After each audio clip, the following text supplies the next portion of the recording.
بہت مدت پہلے دور دراز کے ایک ملک میں یہ قاعدہ تھا کہ اس ملک کے لوگ ہر سال اپنا بادشاہ تبدیل کرتے تھے۔ جو بھی بادشاہ بنتا وہ ایک عہد نامے پر دستخط کرتا کہ اس کی حکومت کا 1 سال مکمل ہو جانے کے بعد وہ اس عہدے سے دستبردار ہو جائے گا اور اس کو ایک دور دراز جزیرے پر چھوڑ دیا جائے گا جہاں سے وہ کبھی واپس نہیں آ سکے گا۔ جب ایک بادشاہ کا 1 سالہ دور حکومت مکمل ہو جاتا تو اسے ایک مخصوص جزیرے پر چھوڑ دیا جاتا جہاں وہ اپنی بقیہ زندگی گزارتا۔ اس موقع پر اس بادشاہ کو بہترین لباس پہنایا جاتا اور ہاتھی پر بٹھا کر اسے پورے ملک کا الوداعی سفر کروایا جاتا جہاں وہ سب لوگوں کو آخری بار خیر بات کہتا۔ وہ بہت ہی افسوسناک اور غم زدہ لمحات ہوتے اور پھر وہاں کے لوگ بادشاہ کو اس جزیرے پر ہمیشہ کے لیے چھوڑ آتے۔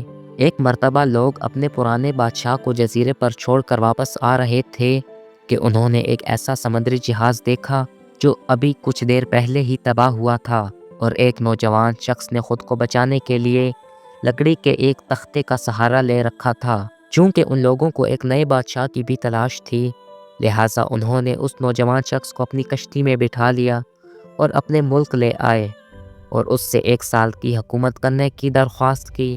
پہلے تو وہ نوجوان نہ مانا لیکن پھر وہ 1 سال کے لیے بادشاہ بننے پر رضامند ہو گیا۔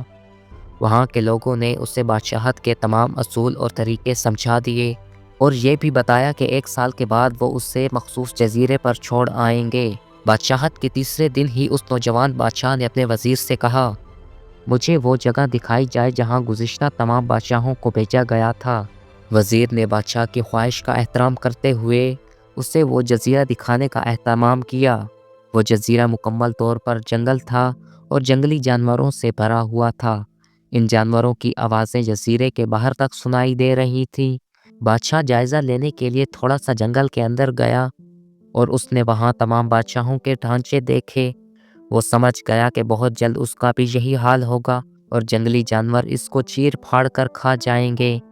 ملک واپس پہنچ کر بادشاہ نے مضبوط توانا جسم کے 100 مزدور اکٹھے کیے۔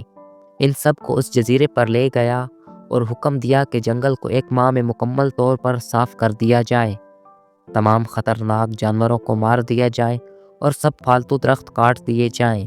وہ ہر ماہ خود جزیرے کا دورہ کرتا اور کام کی خود نگرانی بھی کرتا۔ پہلے مہینے میں ہی تمام خطرناک جانوروں کو مار دیا گیا اور پھر بہت سے درخت بھی کاٹ دیے گئے۔ دوسرے ماہ تک جزیرہ مکمل طور پر صاف ہو چکا تھا۔ اب بادشاہ نے مزدوروں کو حکم دیا کہ جزیرے پر مختلف مقامات پر خوبصورت باغات تعمیر کیے جائیں۔ وہ اپنے ساتھ مختلف پالتو جانور مثلاً مرغیاں، گائیں، بھینسیں، بطخیں اور بھیڑیں وغیرہ بھی جزیرے میں منتقل کرتا رہا۔ تیسرے مہینے میں بادشاہ نے اپنے مزدوروں کو حکم دیا کہ ایک شاندار گھر تعمیر کریں اور اس جزیرے پر ایک بڑی سی بندرگاہ بھی بنائیں۔ گزرتے مہینوں کے ساتھ ساتھ وہ جزیرہ ایک خوبصورت شہر میں بدلتا جا رہا تھا۔ وہ نوجوان بادشاہ بہت سادہ لباس زیب تن کرتا اور اپنی ذات پر بہت کم خرچ کرتا۔ اپنی بادشاہت کی زیادہ تر کمائی وہ جزیرے کو بنانے میں لگاتا رہا۔ 10 ماہ گزر جانے کے بعد بادشاہ نے اپنے وزیر سے کہا، میں جانتا ہوں کہ 2 مہینے بعد مجھے جزیرے میں چھوڑ دیا جائے گا لیکن میں ابھی سے وہاں جانا چاہتا ہوں۔ وزیر اور دوسرے وزراء اس بات پر متفق نہیں ہوئے اور بادشاہ سے کہا، آپ کو 2 ماہ مزید صبر کرنا ہوگا تاکہ سال مکمل ہو جائے۔ سال پورا ہو جانے کے بعد ہی آپ کو اس جزیرے پر چھوڑا جائے گا۔ بالآخر 2 ماہ مکمل ہو گئے اور بادشاہت کا 1 سال ختم ہو گیا۔ حسب روایت وہاں کے لوگوں نے بادشاہ کو شاندار لباس پہنایا اور ہاتھی پر بٹھایا تاکہ وہ اپنی رعایا کو خیر بات کہہ سکے۔ خلاف توقع یہ بادشاہ اپنی الوداعی تقریب پر بہت ہی خوش تھا۔ لوگوں نے اس سے پوچھا، اس موقع پر تمام گزشتہ بادشاہ تو رو رہے تھے لیکن آپ ہنس رہے ہیں، آپ کے اس قدر خوش ہونے کی کیا وجہ ہے؟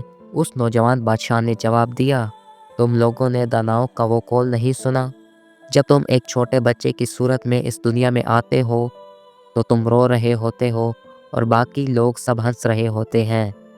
ایسی زندگی جیو کہ تم مرو تو تم ہنس رہے ہو اور باقی دنیا رو رہی ہو۔ میں نے ایسی ہی زندگی گزاری ہے۔ جس وقت تمام بادشاہ محل کی رنگینیوں میں کھوئے ہوئے ہوتے تھے تو میں اس وقت اپنے مستقبل کے بارے میں سوچتا تھا اور اس کے لیے لاہ عمل تیار کرتا تھا۔ میں نے اب اس جزیرے کو ایک ایسی خوبصورت قیامگاہ میں تبدیل کر دیا ہے جہاں اب میں اپنی باقی زندگی نہایت چین اور آرام و سکون سے گزار سکوں۔